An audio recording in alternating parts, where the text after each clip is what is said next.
crew that I've worked with for many years, and also really exciting to see so many new faces as well, which means I think that the movement is growing and that there'll be more of us to carry on when some of us are gone, so to speak.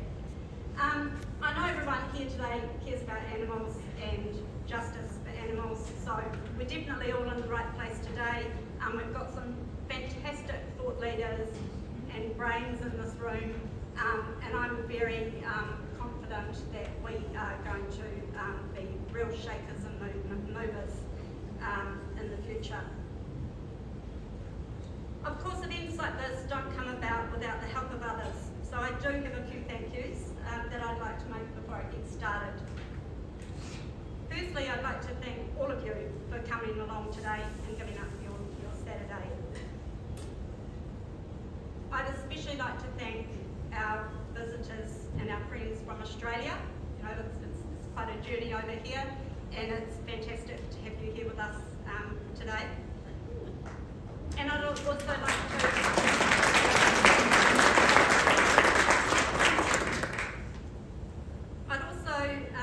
like to thank stake supporters and donors that make events like this possible and enable us to do our work every day. We've already mentioned the sponsors. We couldn't hold an event like this without them either, so just acknowledging the gratitude towards our sponsors as well. And last but not least, our events coordinator, Shah, who has done all the hard work to bring all the elements of this event together. If you don't know who Shah is, you will when I say she's the one running around with the green here. Not sure if she's in the room at the moment, but a round of applause for her. I think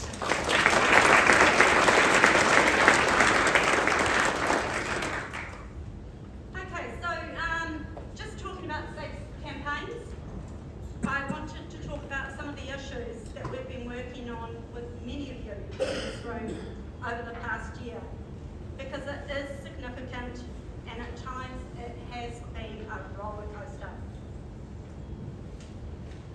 The first one I wanted to talk about was the major setback for mother pigs. I should be clicking that, shouldn't I, Belle? Sorry about that. As you know, SAFE and the New Zealand Animal Law Association took this landmark case to the High Court in Wellington in 2020, and we won. The High Court ruled that the use of farrowing crates and mating stools was unlawful, and naturally we expected the government to announce a phase out of these cruel systems, but that was not to be. Late last year, the Associate Minister for Animal Agriculture and Animal Welfare, Andrew Hoggard, amended the Animal Welfare Act under urgency to allow farmers to use farrowing crates and mating stools. We were shocked, right? Everyone was shocked, but not surprised. We'd worked incredibly hard in the lead up to this decision, but there was little we could do, and it was back to the drawing board. I need to note that despite this setback, we haven't given up on mother pigs, and you can expect to hear more from us on this issue very soon.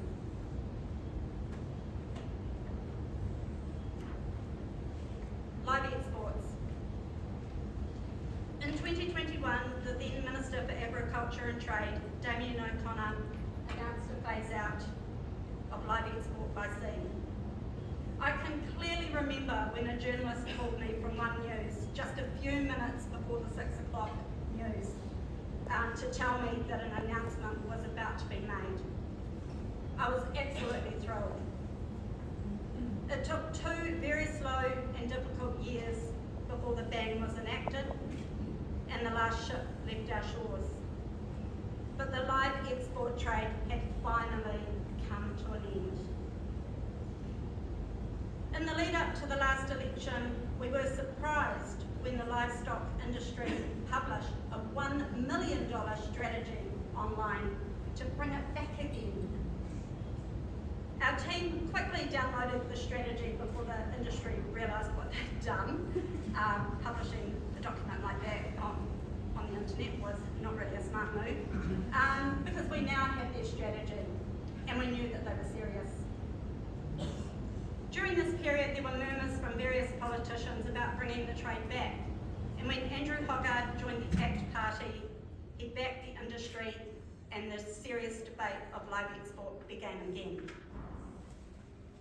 But there was major pushback from animal advocates, and I received another call, this time from an opposition MP earlier this year, to tell me that Andrew Hogarth did not have the support of the national government. And not long after, Todd McClay, the Minister for Trade, announced that a gold standard just wasn't possible. We knew that, didn't we? And National would not support its return. We were elated once again, and while there are fears that it could one day return, this campaign reminds us of how fragile our winds can sometimes be. But I think it also shows us how resilient we can be as a movement. We weren't taking that one lying down, were we? We stood up and fought.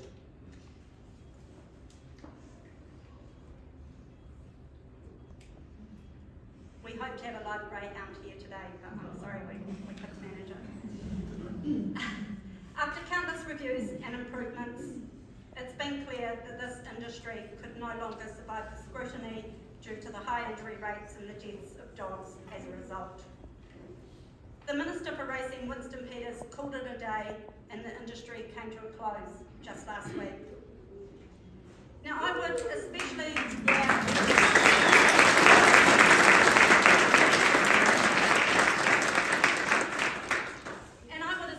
like to make a mention of the unsung hero of this campaign, this guy here in the picture, Andrew Cross of the Greyhound Racing Protection League.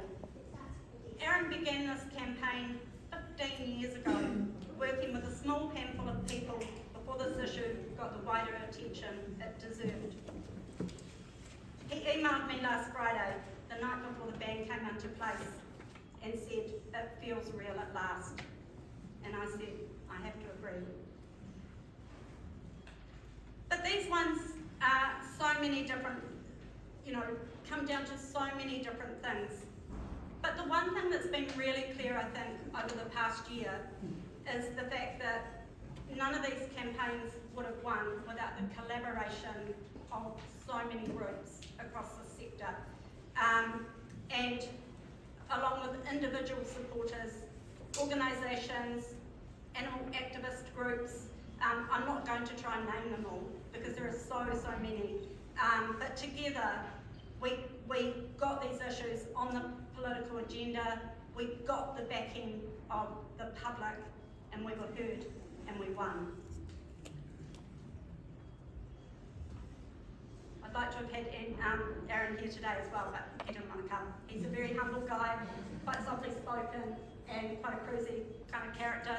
But yeah, I think he's very happy with himself. And with us. And with all of us. So, moving forward, we've decided, as you would have heard Kat say, about our 4 pillars and our strategy at stake, we've decided to take on the enablers of animal cruelty. We're going to be starting with the food system to end our reliance on animal agriculture. And I can't release the full details of our strategy yet, but one of the key elements of this work will be to grow awareness of the benefits of a plant-based diet, and we'll also be doing some myth busting that has emerged as part of our research. Our campaign manager, Paula Feehan, is running a session later today in this room if you want to hear more about that, and she's been doing all the deep dive into the system, so she's the one to ask any questions. The second issue that we will be taking on is the broken animal welfare system.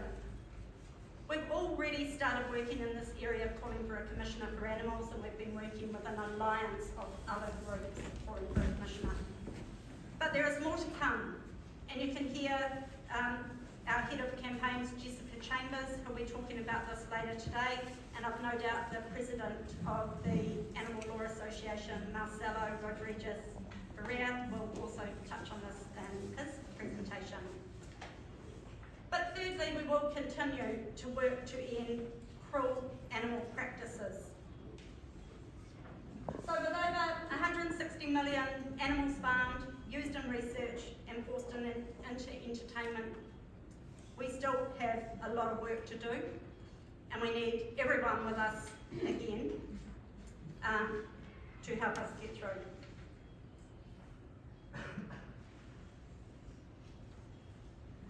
While animal welfare has measurable benefits for animals, I think it's an area, well it's certainly an area that SAFE often works in, but we know it's not the long-term solution to end animal cruelty.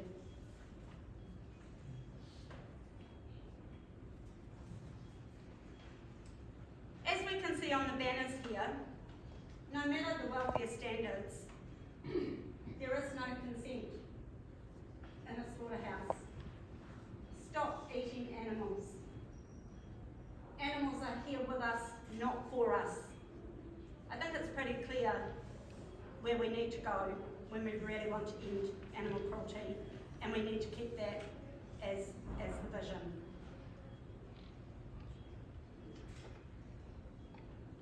That actually is an animal rights march in Wellington, put on by the Wellington Vegan Actions in 2024.